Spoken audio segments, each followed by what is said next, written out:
Good afternoon, everyone, and welcome again to the third round of Master's Presentation, Special Edition Monday. I want to again welcome all of you who have been first readers, secondary readers, advisors, and I also see we have a few family members joining us, so welcome.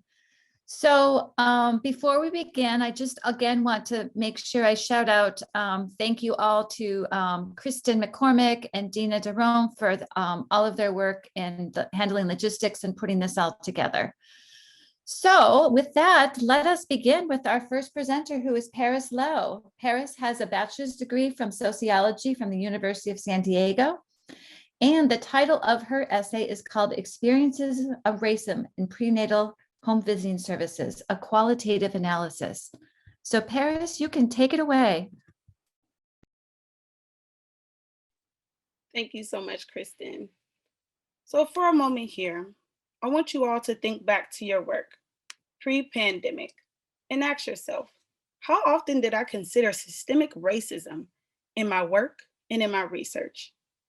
As a person of color who is passionate about public health and reducing health disparities, this has always been on my mind. My name is Paris Lowe, and today I will be letting you know about how I have explored the experiences of racism in my work regarding prenatal home visiting services. I would like to acknowledge that the work reported here today is supported by HRSA and the Pritzker Family Foundation.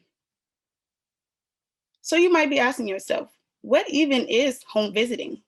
Well, according to the National Home Visiting Resource Center, it's a service delivery strategy that matches expectant parents and parents of young children with a designated support person.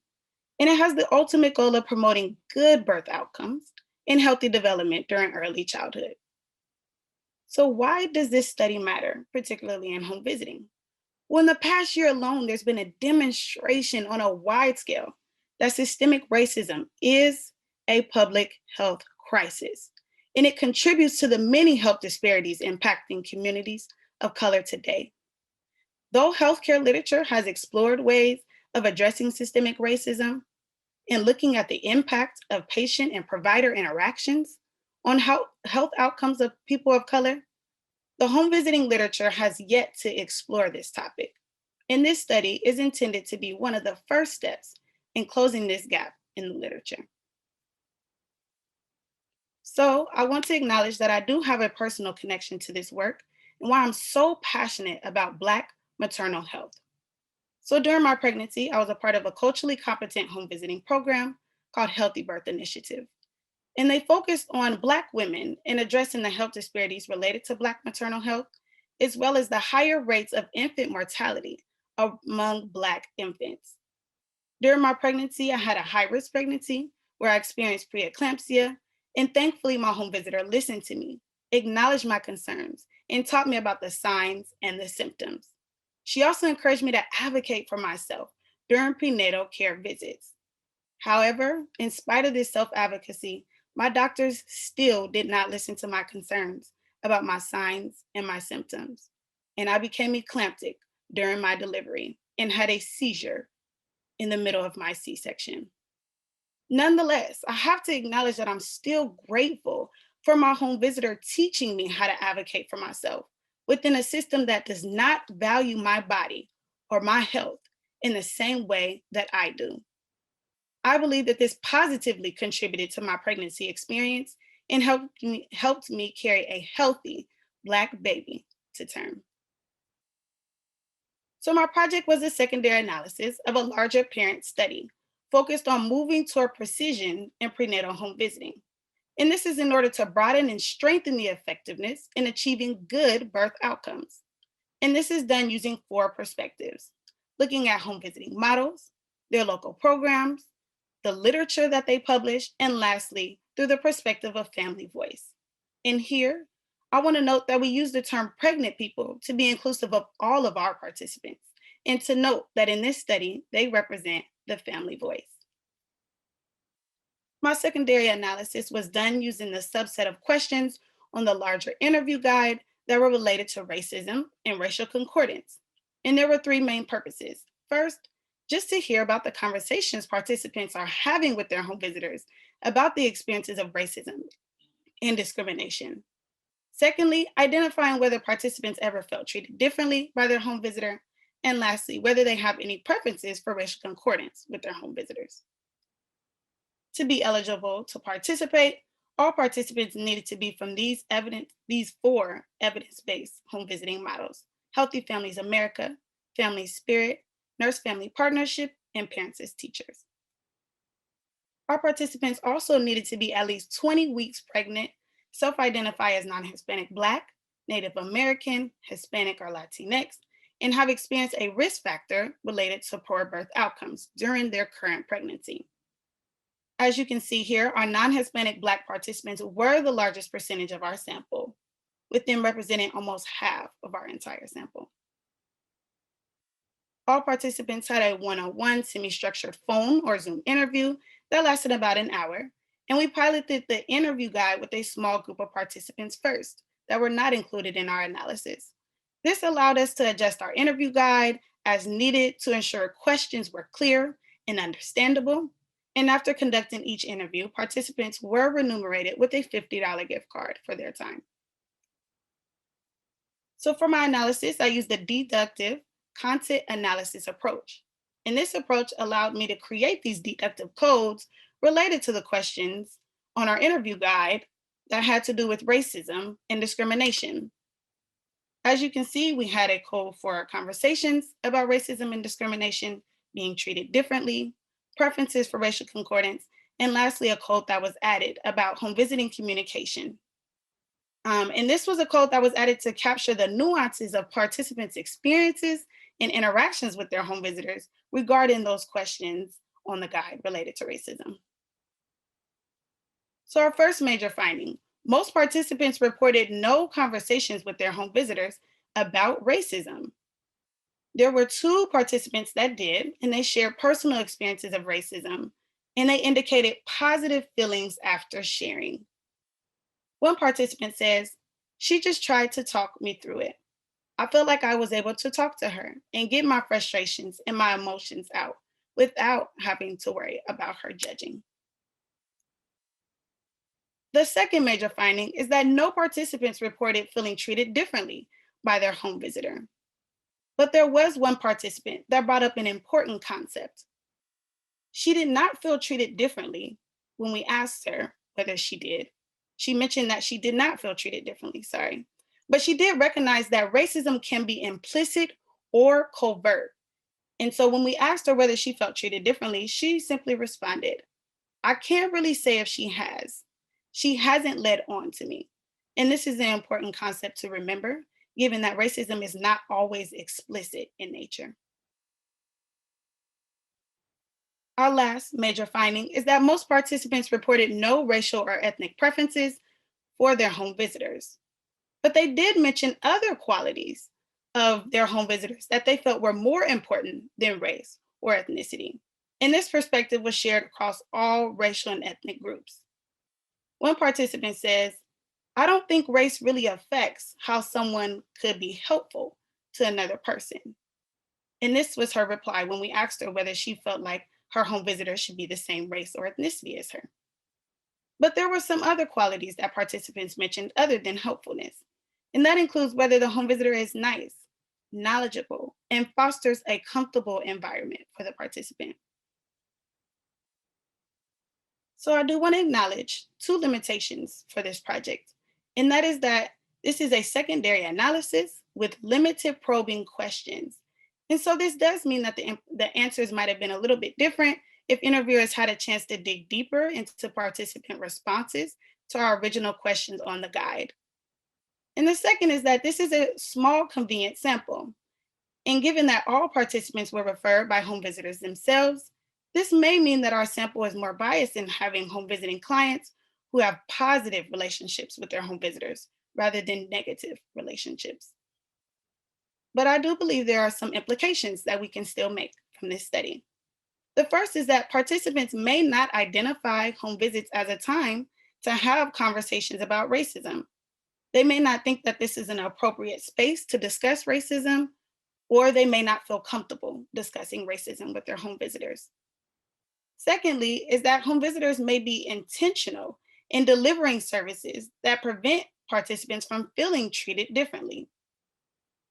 Lastly, is that prenatal home visiting clients may identify other qualities other than race and ethnicity as being more important to them as far as what their home visitor does.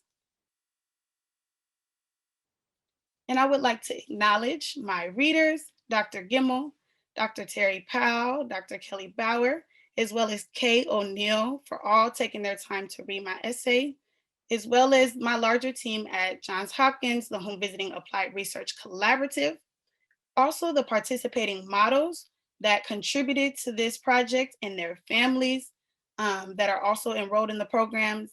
And lastly, my baby girl, Nevaeh, because she has been alongside me for this entire project and the entire program. And she really fuels the work that I do. And she is the reason why I am so passionate about this work. Paris, thank you so much. That was so wonderful. And I really want to appreciate your personal story also. And I miss Nevaeh. It's so great to see a picture of her. I remember she was a great student in my class. Yes. All right, with that, I'll take some questions. And as we learned, it's probably best to put them in the chat and then I'll just read them. You're getting a lot of praise, Paris. Thank you. I can't quite see the chat right now. No, I know. Yeah, so far, no questions, but just a lot of praise about your presentation. Thank you. Thank you. Maybe while we're waiting, I can ask a question and just ask, where do you think this work is going to take you? Like, are you going to continue with this or what are your plans? I am still trying to figure out what is next for me. But I do know, like I said, that Black maternal health is very, very important to me. And so I've been connected with some people who are doing some amazing work in Black maternal health, including Dr. Joya Queer-Perry, Dr. Monica McLemore. And so being connected in that circle, I think is very important because they've been doing this work a lot longer than I have. And I think there's a lot of mentorship that I can receive from all the work that they've done and really just continuing to advocate for Black women and pregnant people of all colors to ensure that they have the resources that they need and that they receive the care that they deserve. Wonderful, Paris. Okay. We also do have a question for you from Sam. And so he asks, do you know, this is Sam Beckwith, do you know if the home visitors got training specifically on cultural competence, bias, et cetera, before delivering the services? So we did not actually ask that question on our interview guide, which would have been great to either ask the participants whether they felt like their home visitors did do anything related to cultural competency. And it also would have been great to ask the programs if they had any training specific to cultural competency. But I do think that is a great question. Like I mentioned, I was a part of a culturally competent home visiting program that only worked with Black women. And so I do believe that that could influence some of the responses that we received. All right, I'm going to ask you one more question, and that is from Abigail. And she asks, are there ways to interview for implicit bias, whether the parent being interviewed is aware of it or not? Perhaps certain kinds of questions or topics? Aware if they've been subjected to it. Sorry, it was just a little after. No worries. I do think that's a great question as well. I know that there are different tests that you can take. I think there's like an implicit bias test on like the Harvard website, if you've ever seen that, that you can take. But I don't necessarily think there are questions that you can ask because I think sometimes we are very mindful in how we respond given who the audience is. So I think there are other ways to address implicit biases through implicit bias trainings, particularly for doctors and anyone else working with people of color, particularly around their bodies and their health. Great. Well, thank you so much, Paris. You do have additional comments and questions in the chat box, so I just encourage you to answer and address them at your own pace. But I want to thank you so much. This was wonderful. Thank you. All right, next presenter is Rachel Milkovich, and she has a Bachelor's of Arts in Journalism and Mass Communications from George Washington University. So the title of her presentation is Uncovering Dynamics of Emergency Contraceptive Use through a Contraceptive Autonomy Framework, a Mixed Methods Analysis on ECU use among young women in Nairobi, Kenya. So Rachel, I see you got your presentation up. You can take it away. Great. Thanks so much, Dr. Mari, and thanks everyone for being here today. Despite recent improvements to Kenya's family planning program, young women continue to face a high unmet need for contraception and high rates of unintended pregnancy. Among those using contraception, injectables and condoms tend to be the most common methods. Yet a significant portion of young women also use emergency contraception, or EC, in the form of hormonal pills. EC is marketed as a secondary post-coital method to reduce the risk of unintended pregnancy up to 72 hours after unprotected sex following non-use of contraception or contraceptive failure. However, many young women voice a preference to use EC as their regular method. Our definition of contraceptive autonomy comes from Dr. Lee Senderowitz, who proposed a framework for low and middle income countries last year. Here, contraceptive autonomy includes the necessary factors for an individual to decide for themselves what they want in regards to contraceptive use and their ability to realize this decision. There are three domains within this decision-making process. Informed choice, a decision made based on unbiased information about a range of family planning options, including their benefits and risks of use and non-use. Full choice, a decision made with structural access to a range of methods.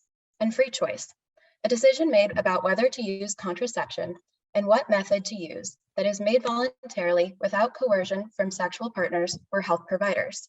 Importantly, this framework perceives non-use of contraception as a success if the individual came to this decision by themselves. Kenya has high EC use relative to other countries in sub-Saharan Africa, with 11% of unmarried sexually active women reporting ever use. Although EC is free at public health facilities, most young people obtain EC at pharmacies. And while it's widely available, EC carries a stigma, with worries that young people overuse this method. Yet per the WHO, EC is safe to use as many times as unprotected sex occurs, with a guideline of up to 4 times per cycle. EC represents a unique confluence within the contraceptive autonomy framework, where EC could signal both a facilitator of and threat to maintaining autonomy. Therefore, our study aims were 1, explore the decision to use EC, 2, evaluate EC users' contraceptive autonomy, and 3, understand women's decision-making processes around EC and the extent to which they are supported or prevented from acting on that decision. And I'll make just one note here that EC is frequently referred to P2 in our sample, which is a reference to the popular brand Positner 2.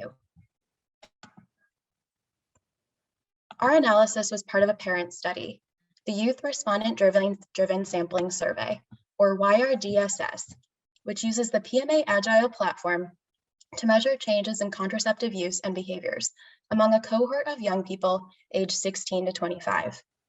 The initial cohort was recruited in 2019 with respondent-driven sampling, RDS, which purposefully selects seed participants to identify and recruit others through peer-to-peer coupon distribution. RDS is relevant to the aims of this study as it recruits hard-to-reach populations to discuss sensitive topics, such as premarital sexual activity and contraceptive use. Due to COVID-19, quantitative surveys were issued via the phone and qualitative activities were done via Zoom conferencing.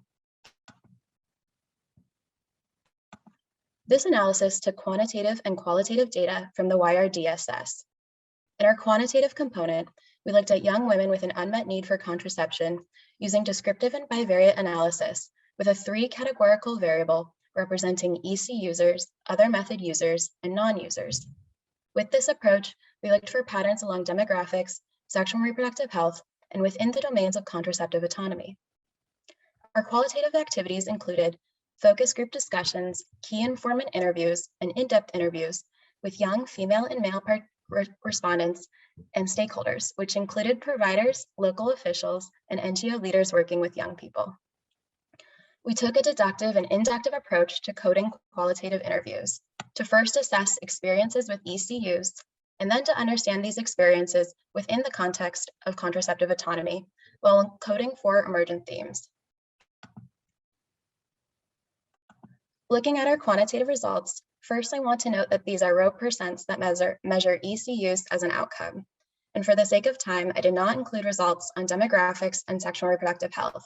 But I do want to note that we found unmarried, educated women without children were more likely to use EC, and that they tended to be less sexually active than other method users.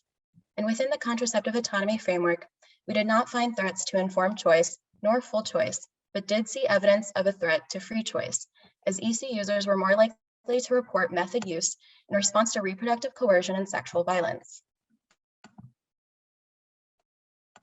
Our qualitative results provided context into young women's experiences, including how male partners and structural factors influence the decision and ability to use EC.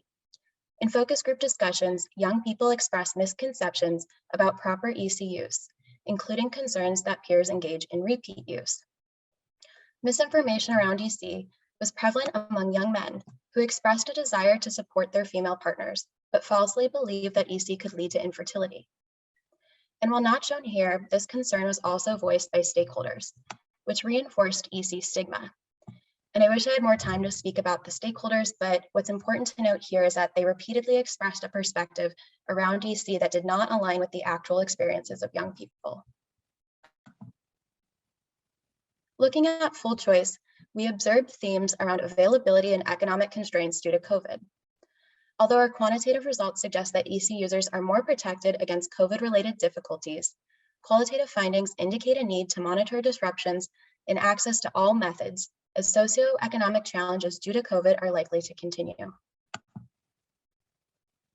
In free choice, we saw instances in which male partners prioritized their sexual pleasure above a female's wish to avoid unintended pregnancy.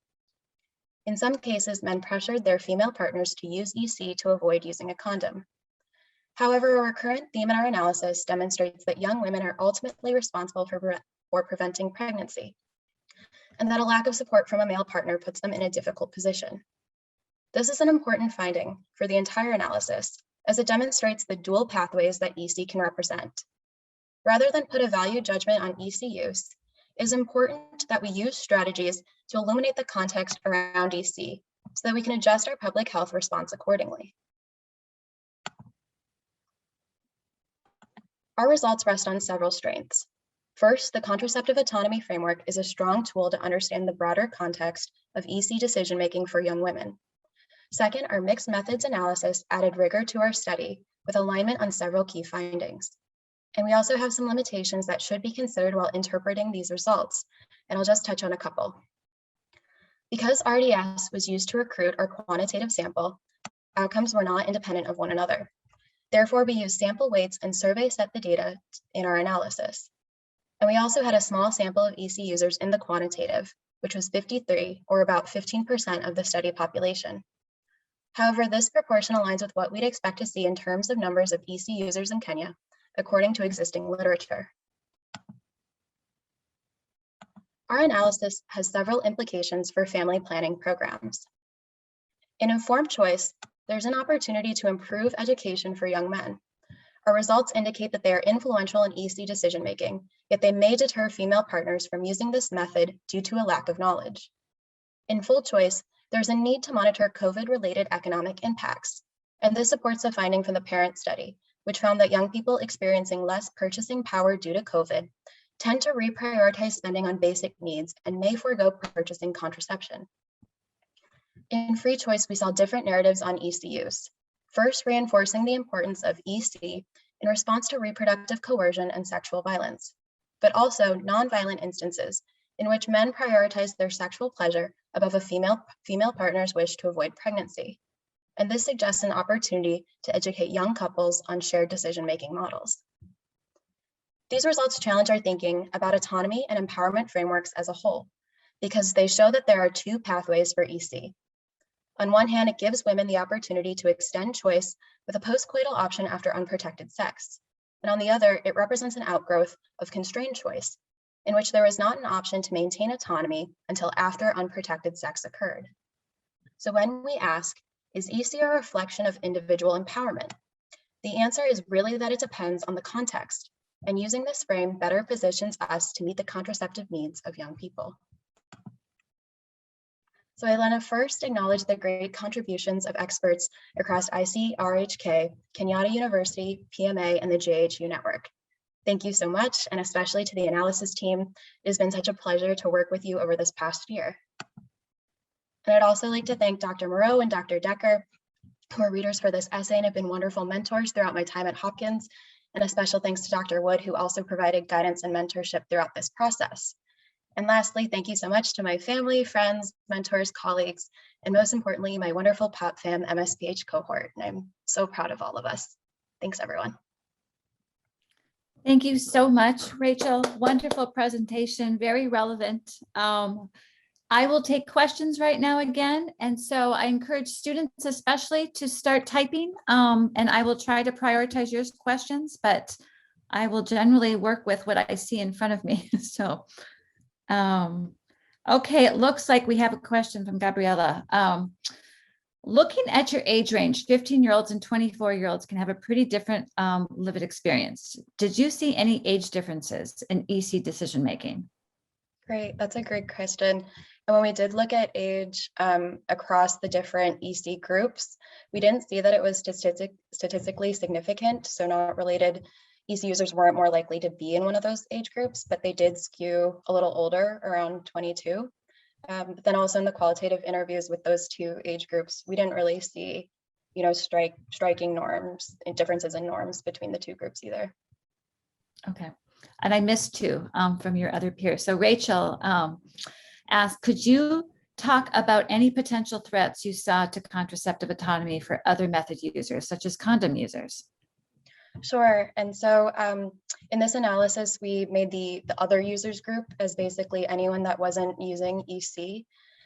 So we really saw more of those nuances in the parent study, which did see that in the sample, predominantly, there was mostly condom users, and they were more likely to report a COVID-related difficulty, especially if they were obtaining condoms at public spaces like schools or health facilities that would have, COVID safety guidelines enforced. And then also condom users could rely on a male partner to obtain their method too. So those were potential threats. Mm-hmm. Okay, great. And then Ishan asked, can you explain a bit more why EC was used as an outcome measure instead of looking at informed, fuller, free choice as outcomes? Sure, and this is definitely something that we talked a lot about through the analysis. And the way that we sort of framed it was that we're looking at women with more autonomy, are they selecting EC rather than EC being the thing that creates autonomy? But actually, like doing the analysis both ways with row percents and column percents, we kind of saw pretty similar results. Mm-hmm. Okay, great. I am not seeing any other questions, just a lot of praise again. So I will wait 2 more seconds and see if anybody's types otherwise. Yeah, it looks like you're getting more praise. So Rachel, thank you so much. Wonderful presentation. And now I'm going to ask the next presenter, Ellie Chen, to come on. Ellie has a BA in public health from the University of Washington. And the title of her presentation is called The Association Between Antenatal Care and Eclampsia Symptoms in Ethiopia, Findings from a Population-Based National Survey. So welcome, Ellie. Thank you, Dr. Murray, for the introduction. So first, for some background of this work, the maternal mortality ratio in Ethiopia is estimated to be 412 per 100,000 live births. Although we've seen a reduction in the past few decades, this number is too high compared either to the global average of around 200 deaths or the number in developed settings. Nearly 1/5 of maternal deaths are caused by hypertensive disorders, including preeclampsia and eclampsia. Preeclampsia is defined as elevated blood pressure beyond 20 weeks of gestation plus protein in the urine, and eclampsia is a serious complication of preeclampsia involving seizures and coma, and can develop into a life-threatening condition for the mother. Since the medical response to eclampsia is urgent delivery, eclampsia also contributes to neonatal mortality and morbidity. So in theory, we would expect or hope antenatal care to have a protective effect against eclampsia through either identifying high-risk women, screening and diagnosing women with preeclampsia, and lastly, providing treatment and referral services for those with preeclampsia. There has been several previous studies assessing this association. However, most, if not all of them, were hospital-based. And in a setting like Ethiopia, they leave out almost half of women who deliver at home. Additionally, few studies have assessed the role of ANC quality in the relationship between ANC and eclampsia. Our study therefore aims to assess, one, whether women who had ANC are at a reduced risk of experiencing symptoms of eclampsia, and second, to examine specific ANC characteristics that might be associated with eclamptic symptoms. Our data comes from the Performance Monitor Back for Action PMA Ethiopia project, in which the panel survey follows pregnant women of reproductive age from their time of pregnancy to 1 year postpartum. You can see the 6 regions highlighted in teal here are covered by the survey, and they collectively represent 91% of the population. Household-based interviews were conducted by residence enumerators using their smartphones. This figure again just shows how women are followed from the time of pregnancy to 1 year postpartum and asked about their health and care seeking during the period. Data collection for this cohort began in October 2019, and as of January 2021, all 6-week postpartum follow-up interviews have been completed. For my analysis, I used both the baseline and 6-week data. Now, to measure our outcome, which is eclampsia symptoms, we asked women, did you experience convulsions of this during delivery or within 24 hours after delivery? Women who answered yes to this question were considered to have the outcome. We have several predictor variables. Here for ANC coverage, we included number of ANC, ANC provider type and location, as well as ANC timing. And then for ANC quality, we included blood pressure measurement, urine and blood sample taken, preeclampsia danger sign counseling, tetanus vaccination, and iron folate counseling. We can see that the first 4 indicators relate directly to the screening and diagnosis of preeclampsia, whereas the latter 2 are proxy indicators for the overall quality of ANC. These 6 indicators are also the 6 most commonly used indicators to measure ANC quality across low and middle income countries. For data analysis, we first did exploratory data analysis with chi-square test to look at the distribution of maternal characteristics as well as ANC coverage quality by the outcome. Then we conducted weighted multivariable logistic regression to calculate the odds of having eclampsia symptoms. Our models adjusted for age, residence, parity, sense of preeclampsia, facility delivery, and skilled birth attendant. We also conducted sensitivity analysis, first looking at weighted versus unweighted logistic regression, and then look at stratified results by sense of preeclampsia and residence. Now let's move on to the results. So our analytic sample included 2,550 women with complete records on all variables. The mean age in our sample was 27 years old. Majority of women lived in rural areas, had 4 or more children, and had a facility delivery with a skilled birth attendant. The only characteristics that was different between women with and without the outcome was reported symptoms of preeclampsia, which makes sense. Overall, about 1 in 7 women, 15%, reported experiencing symptoms associated with eclampsia. For my exposure variables, just over 1 in 5 women did not have any ANC, and 2 in 5 received 4 or more ANC contacts. Unfortunately, you can see that for women who had ANC, many did not receive basic service components such as blood pressure measurement and pregnancy danger sign counseling. Now for my primary analysis, just 2 quick reminders before I mention the results. First is that each indicator was included in a separate regression model, adjusting for the same set of covariates. And second is that the no ANC group served as our reference group across all indicators. Here we can see the only significant difference was observed among women who had ANC from a health extension worker, that compared to women with no ANC, they had a 52% decrease in the onset of eclampsia symptoms, whereas receiving ANC from professional health worker, either at a hospital or at the facility, was not significantly associated with the outcome.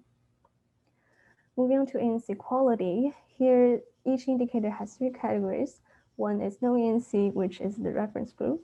Second is having ANC but did not receive service component.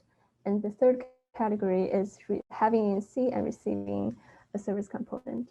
Here we're seeing some similar patterns where despite having an odds ratio below 1, suggesting a low risk, non-association was statistically significant. And all of our sensitivity analysis confirm the main findings. So how do we interpret these findings? First, I do want to emphasize that ANC is essential in ensuring maternal and newborn health. I hope the non-significant finding does not dismiss this in any way, but as we saw before, we found ANC to be associated with a reduced yet non-significant risk of experiencing eclamptic symptoms in the study. And it's interesting that some previous literature have shown that an absence of ANC is associated with an increased risk of eclampsia. And to explain why we observed a non-significant association, we've made the following hypothesis. 1, women might not be properly diagnosed with preeclampsia due to low accuracy and reliability in existing tools such as blood pressure measurement and urine test used in routine ANC. Second, could be a lack of timely treatment for women with preeclampsia. Therefore, the opportunity for ANC to prevent the progression from preeclampsia to eclampsia is missed. Lastly, the etiology of eclampsia is really complex. There's wide variability in symptom presentation, onset, and progression, so making this a challenging complication to predict and prevent. Based on our findings, we then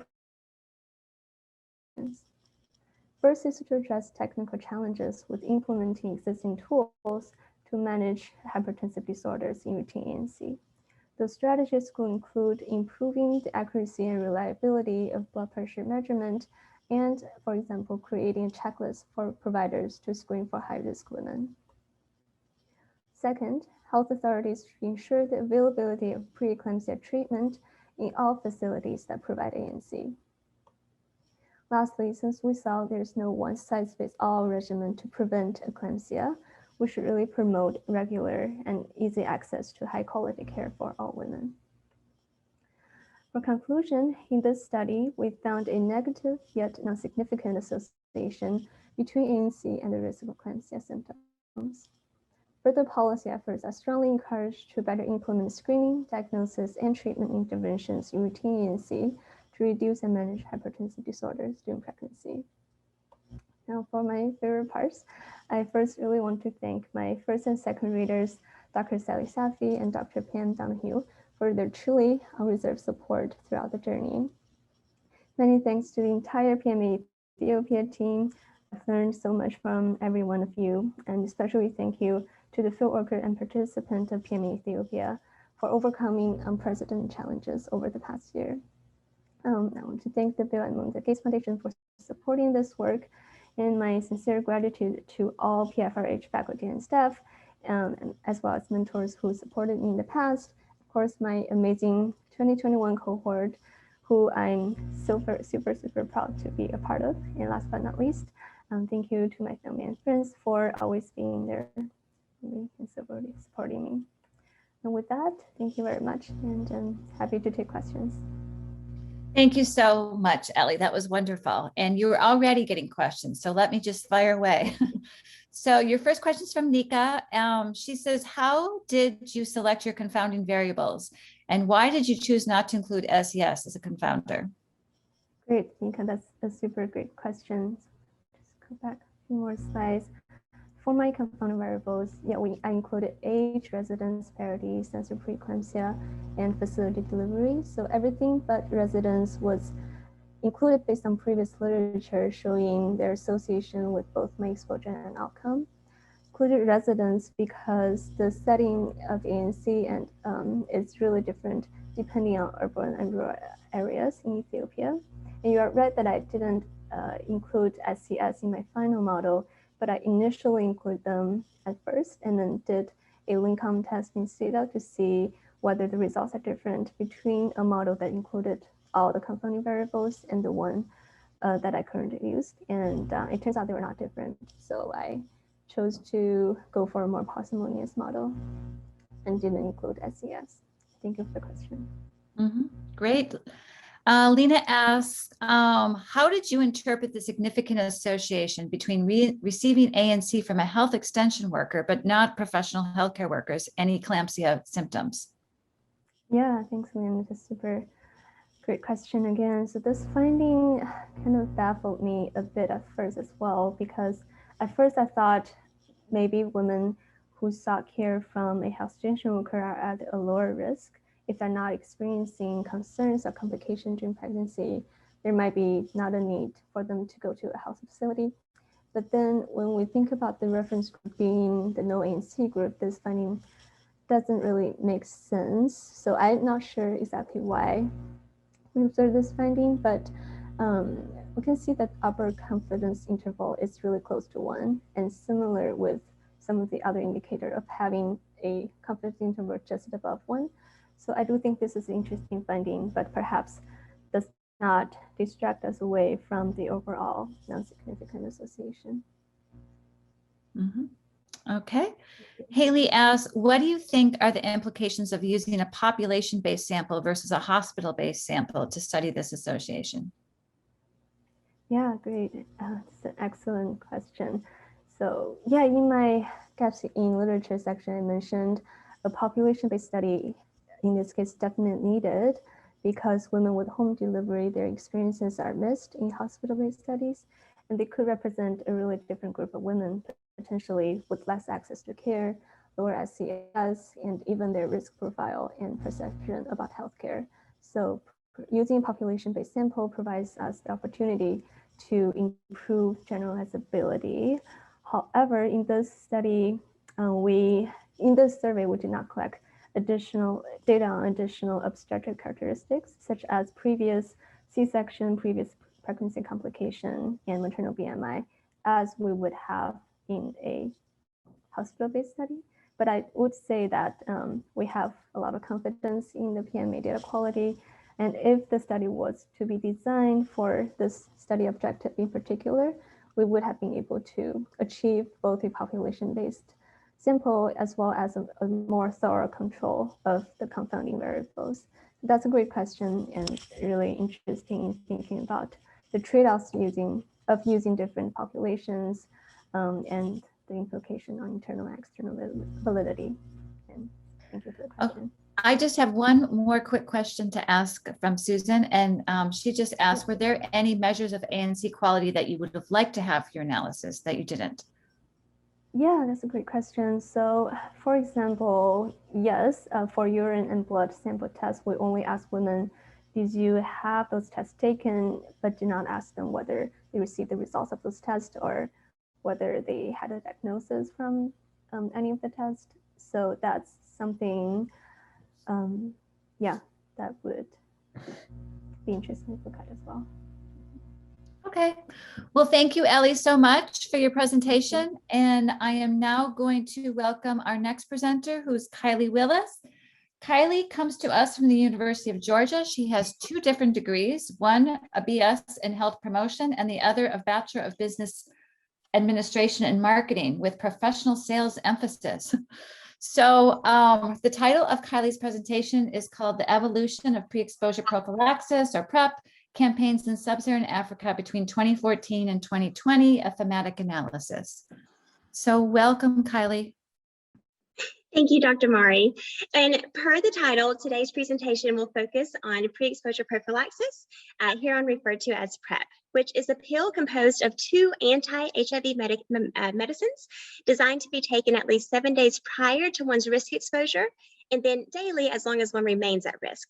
So namely, PrEP is specifically for HIV negative persons and is proven to be upwards of 90% effective against HIV acquisition. This information now leads us nicely into the background. Sub-Saharan Africa yields the largest burden of HIV globally, accounting for approximately 75% of HIV deaths and 65% of new HIV infections globally as of 2017. These statistics in mind, the epidemiology of HIV transcends demographics, vulnerable populations, and context alike. How have we as a field navigated this epidemiology? Well, insert PrEP, which has had a pronounced rollout starting in 2014 to current day. However, the needs of PrEP remain unabated. One explanatory reason is the dynamic of stigma posited with PrEP messaging as it was initially introduced to priority populations. PrEP messaging to priority populations majorly focused on men who have sex with men and individuals who exchange sex for money. These populations were at the core of this messaging prior to being expanded to other priority populations, both at ongoing and substantial risk for HIV. As a result, this targeted messaging has proven to be a double-edged sword. How so? Looking at this facade, what comes to mind? Well, first you may notice this person's name, but I'd venture to say that their HIV status did not come to the fore. We juxtapose this realization with the impact of stigma and see clearly both why and how the delivery of PrEP to priority populations is so important. If the stigma is taken away, we don't just see women, men, partners, and others as PrEP takers in that attached stigma, but rather as individuals living life, donning earrings and fierce hairstyles, and most importantly, protecting themselves and others by means of PrEP. But how do we do this? Well, this project aims to pave the pathway by assessing the current landscape of PrEP-based campaign messages across sub-Saharan Africa by considering the contextual elements of PrEP implementation. This is inclusive of both the evolution of PrEP messaging and that of target audiences. The findings from this project will indeed provide a base level understanding as to what is current and of what has been previously implemented to inform not only future research, but that of social influence campaigns as well. The next two slides will detail the methods specific to this project. PrEP-based campaign materials were screened via scoping review from the Development Experience Clearinghouse for that of gray literature, as well as PrEP Watch. And these references were then augmented with hand searches in Google to obtain additional data points and campaign materials that met the following inclusion criteria. This inclusion criteria being implemented between January 2014 to December of last year, containing any PrEP messaging originating in one of the 9 countries identified as among the top PrEP implementers as of the year 2019, and these countries are listed here on the slide, and as well as containing, or rather including any English content, whether verbally or in transcripts. Now, once we compiled our list of campaigns, we created a survey via Qualtrics and sent correspondences to the respective campaign contacts. In accord with our inclusion criteria, 213 campaign materials from over 22 parent campaigns resulted. These 213 campaign materials were then transcribed and imported into Atlas TI for data analysis, all of which was guided by 2 coding frames. One being a concept-driven coding frame that aligned with the research questions and was generated following initial review of the campaign materials. And the second being a data-driven coding frame that inductively emerged while coding and classifying the campaign materials.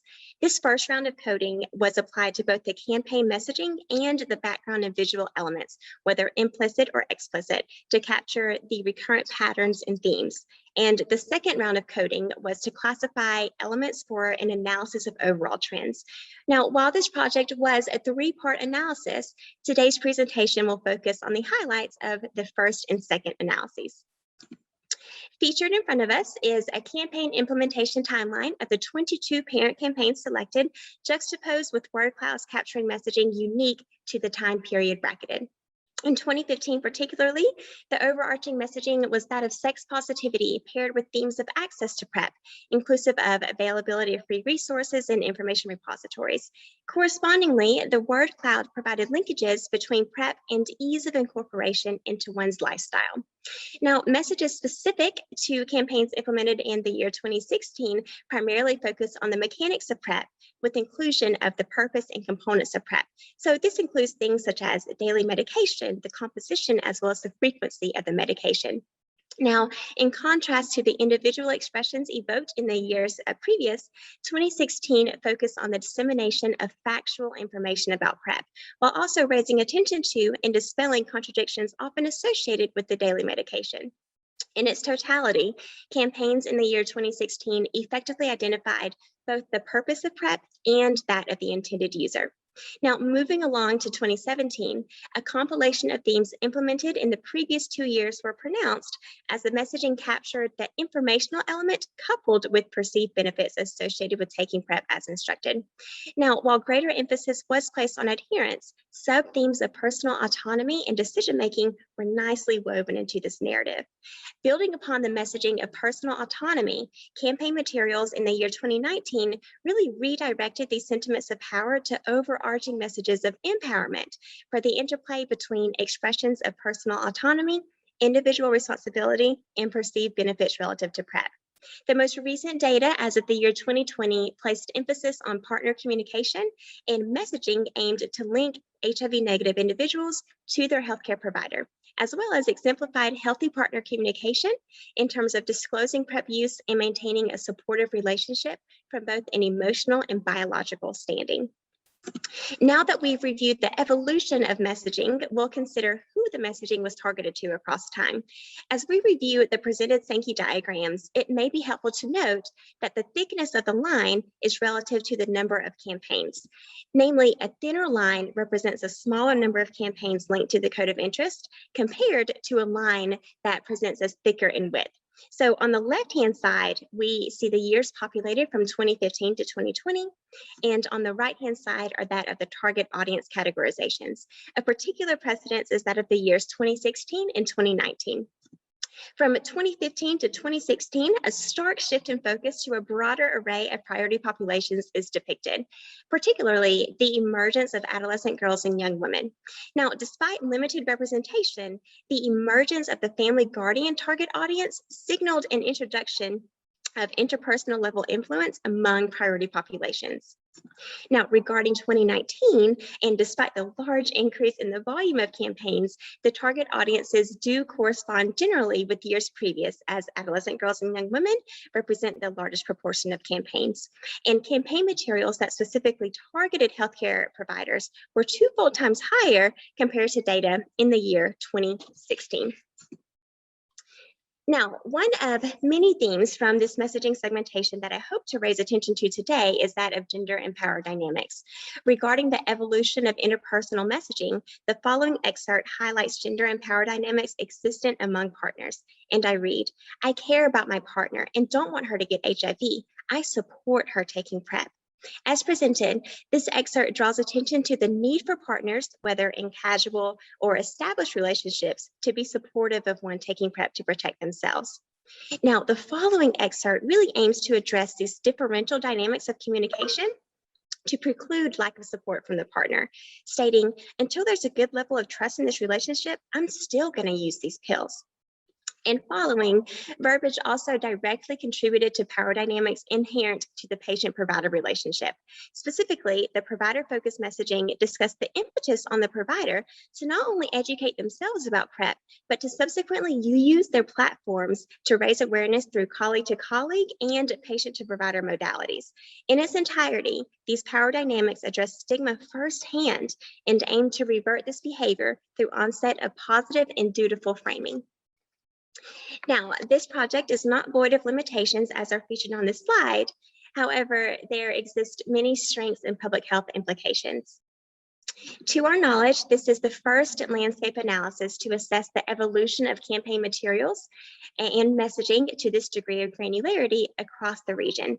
These findings suggest that the evolution of PrEP campaign messaging has evolved in response to the literature via implementation of strategies aimed to mitigate stigma, which leads us nicely into the presented public health implications.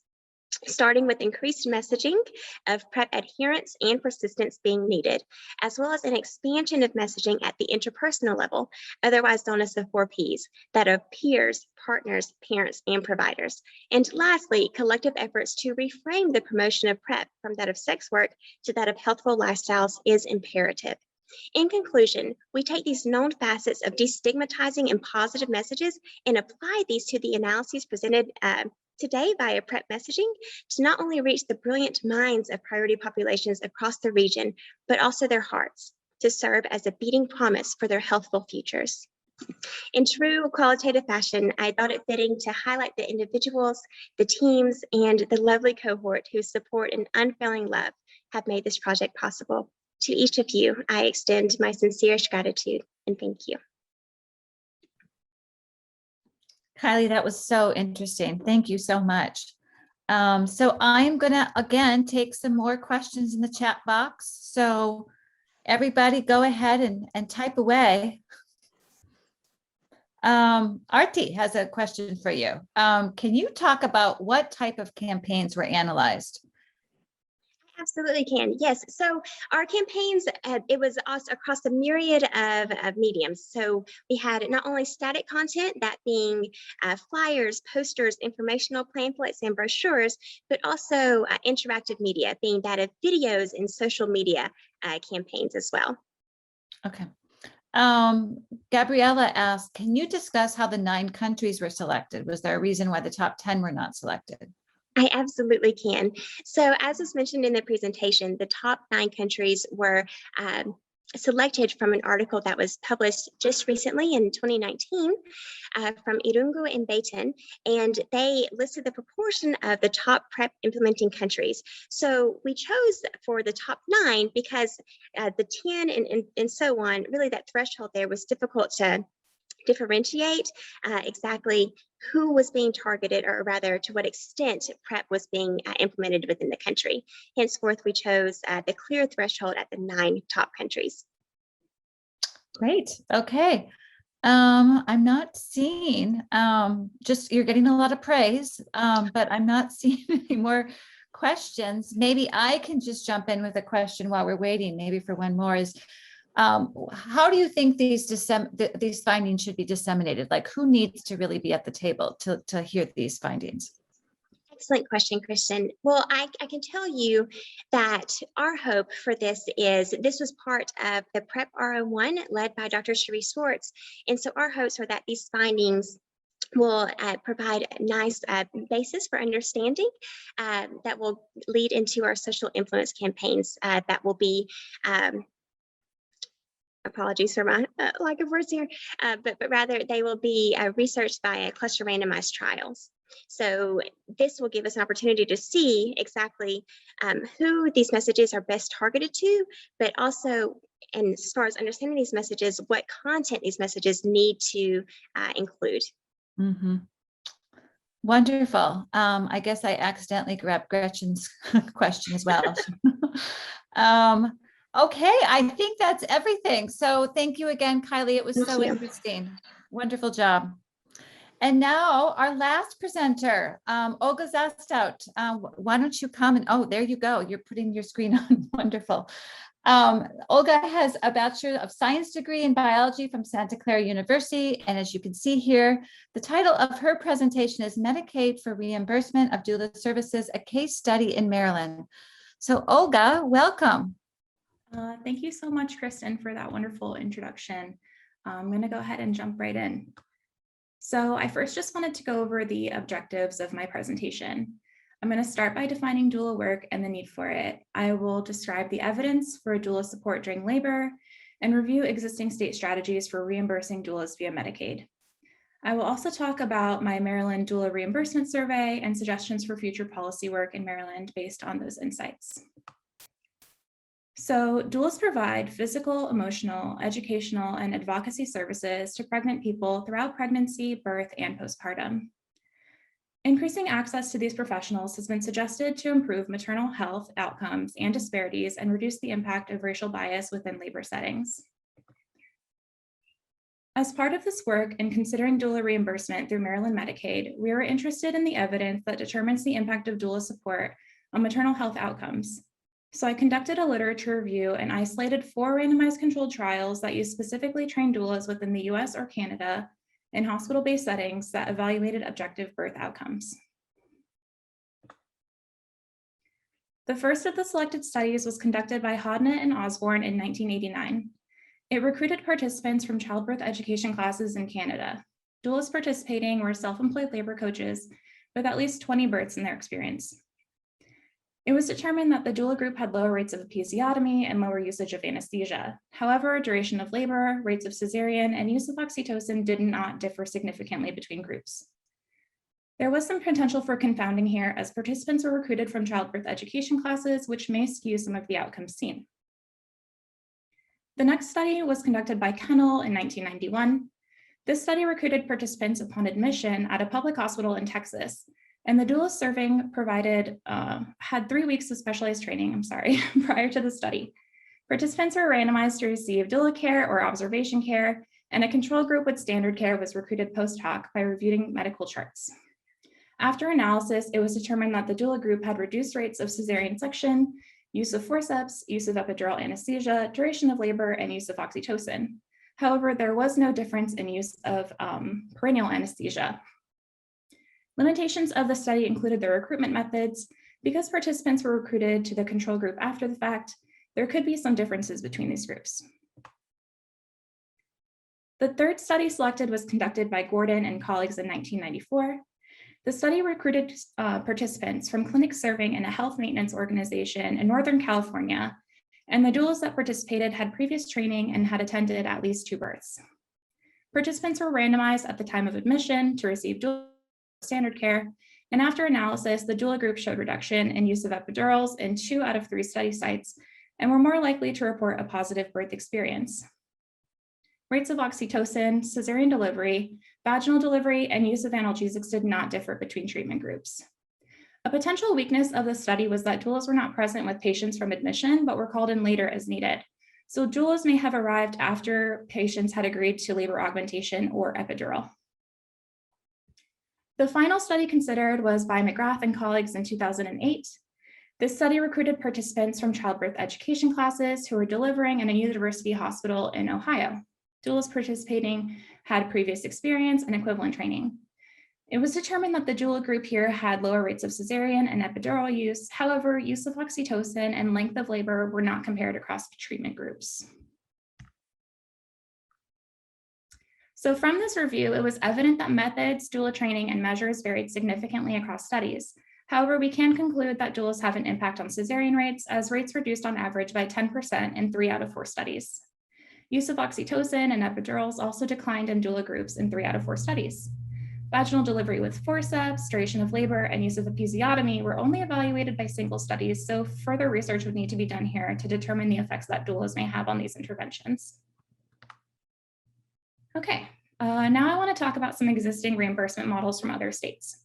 So in Minnesota, doulas are covered through an extension of the Medicaid program, and doula services are billed by existing Medicaid providers. The reimbursement here has been set at $770 for a global package, which was advocated for after a lower rate was initially introduced. For some, this model is ideal, as it includes a higher rate of oversight for doulas as they are working under a previously established Medicaid provider, and doulas aren't burdened with independent billing. However, there has been lower uptake within this program because of lack of provider buy-in, which affects the ability for a doula to find a provider to work with. In Oregon, doulas are funded through preventative services under Medicaid, and this allows doulas to bill independently. Services are covered if patients are referred by licensed Medicaid providers. Some have found this model to be ideal, as doulas are able to work independently. However, others have struggled to navigate the Medicaid reimbursement system alone. Additionally, the reimbursement here is set at $350 for a global package, which some have argued is too low to be sustainable for doulas. Based on the literature supporting doula interventions and the examples of policies in other states, advocacy groups have been interested in similar legislation in Maryland.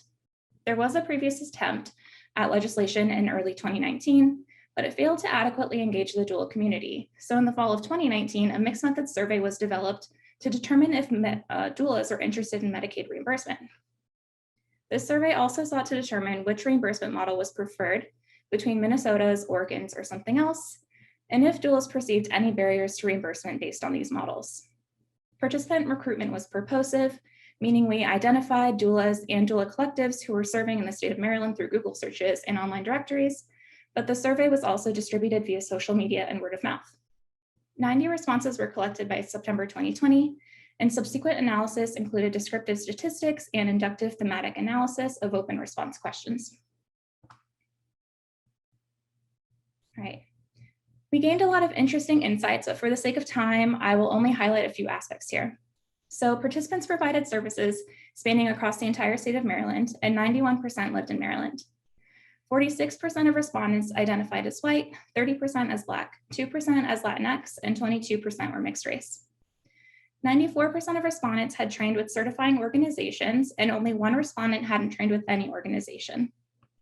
We found that the average cost of a doula package was just over $1,000, and it was noted that 79% of doulas had gone without payment for services because their clients were unable or unwilling to pay, or because they had given services pro bono. Regarding interest in reimbursement, 72% of respondents said that they would be interested in Medicaid reimbursement, 7% were not interested, and 21% said interest would depend on certification cost, requirements, and the level of reimbursement given. When asked about an ideal reimbursement model, most participants were interested in reimbursement with certification only, like Oregon's program. 13% were interested in Medicaid reimbursement with certification and the requirement to work under a licensed Medicaid provider, which is the Minnesota model, and 11% said no certification should be required. We asked some open-ended questions based on doulas preferences, and those who stated no certification should be required were concerned that certification may create barriers to representative care due to the high cost of certification, which may reduce access to reimbursement for certain doula populations.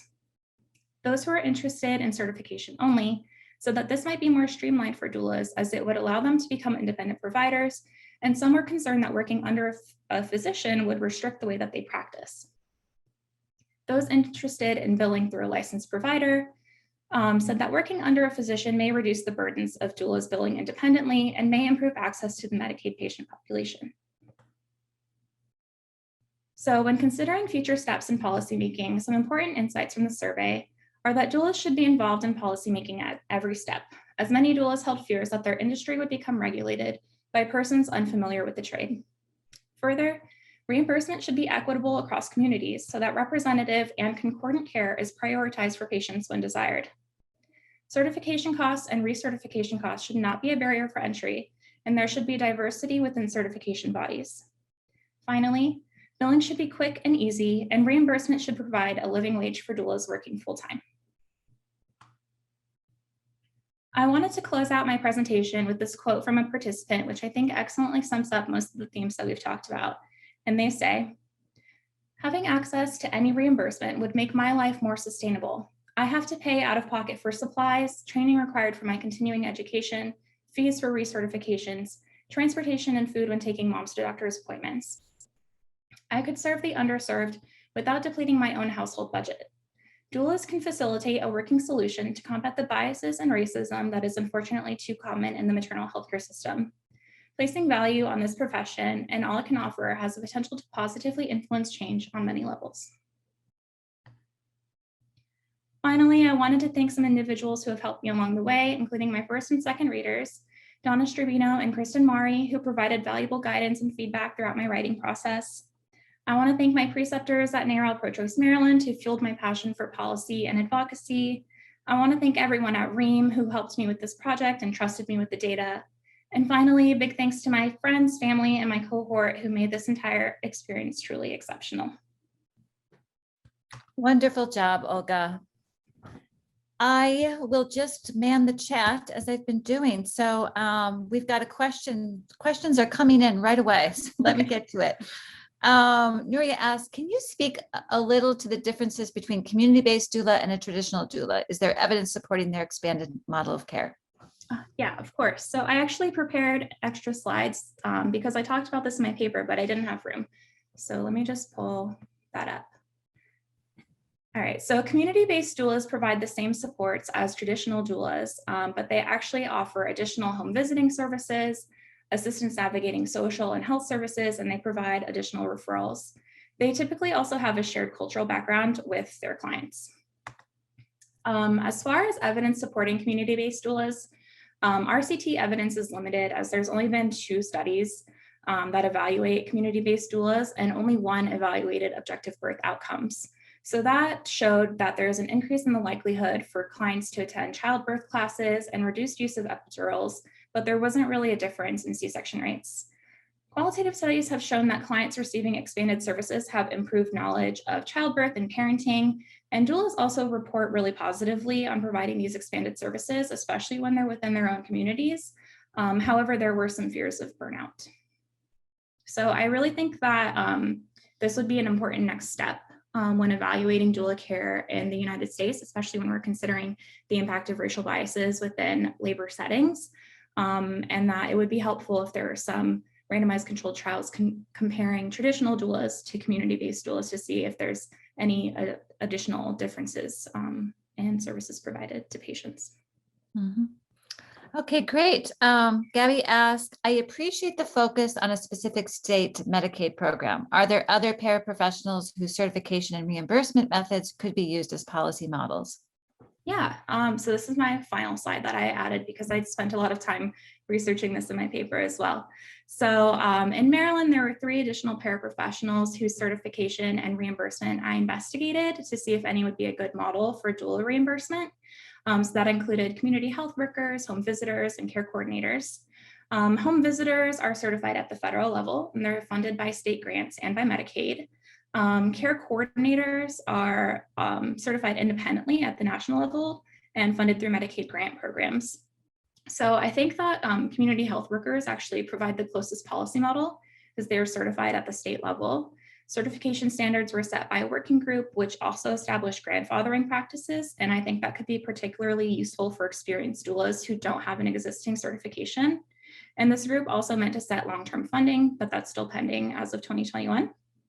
So I think that the combination of the CHW certification process and maybe the Oregon policy would provide the best model for Maryland, but we would need to make sure that there's costing studies to ensure that adequate and sustainable reimbursement is prioritized. Mm-hmm. Great. Okay. And Susan Gross has a question for you. And she asked, were there differences in the scope of work for doulas by different reimbursement options? So that's actually something that I didn't look into too much by state to see if there were differences in the scope of practice, although I assume that they're pretty similar, given that most of the certification programs train doulas within a certain scope. Sorry, I don't have more information on that. That's an interesting question. That's fine. I think that's all for the questions. Again, you've got a lot of praise. So Olga, great job, wonderful. And I just want to thank all of the presenters today. I think you guys did a fabulous job. I learn always so much from you. So thank you, thank you. And just to let everybody else know that on Wednesday will be our final round of master's essays. So please join us again on Wednesday for the last 2021 session of essay presentations. Hard to believe. So thank you guys again, and we will see you all on Wednesday.